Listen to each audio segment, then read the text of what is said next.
Hello friends, Monica super kitchen and লাইফস্টাইলে সবাইকে স্বাগত। আজকে আমি বিরিয়ানি করে দেখাচ্ছি। আমার সকাল থেকে তো প্রচুর বিরিয়ানি খেতে ইচ্ছা করছিল, তো বিরিয়ানি কিনে খাওয়া যাবে না, তাই জন্য ঘরেই বানিয়ে ফেললাম।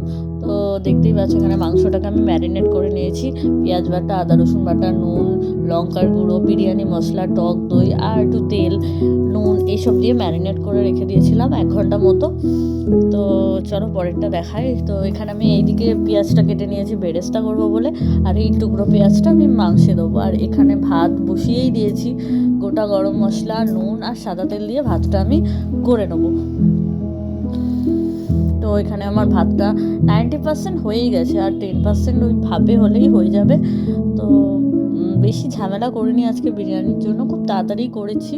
এখানে সাদা তেল দিয়ে দিয়েছি, আর সাদা তেল দিয়ে আমি পেঁয়াজটা বেরেস্তা করে নেবো।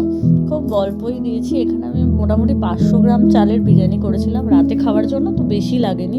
আর আলুগুলোকে আমি দেখো ভেজে নিচ্ছি।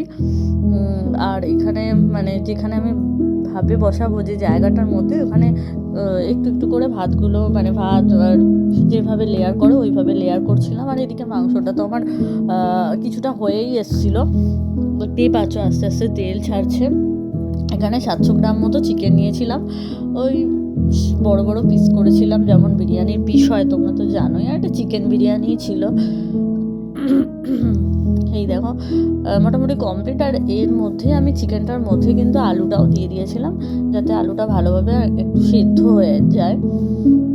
তো দেখো গ্রেভিটা কীরকম দেখতে হয়েছে, দেখেই তো মনে হচ্ছে ভালো হবে। আর বিরিয়ানিটা এই যে আমার কমপ্লিট হয়ে গেছে। তো এটা দেখে যদি ভালো লাগে তোমাদের, লাইক করো আর সাবস্ক্রাইব করো, আর কমেন্ট করে জানিও কেমন লাগছে আমার ভিডিওগুলো। আর প্লিজ আমাকে অনেক অনেক সাপোর্ট করো। টাটা।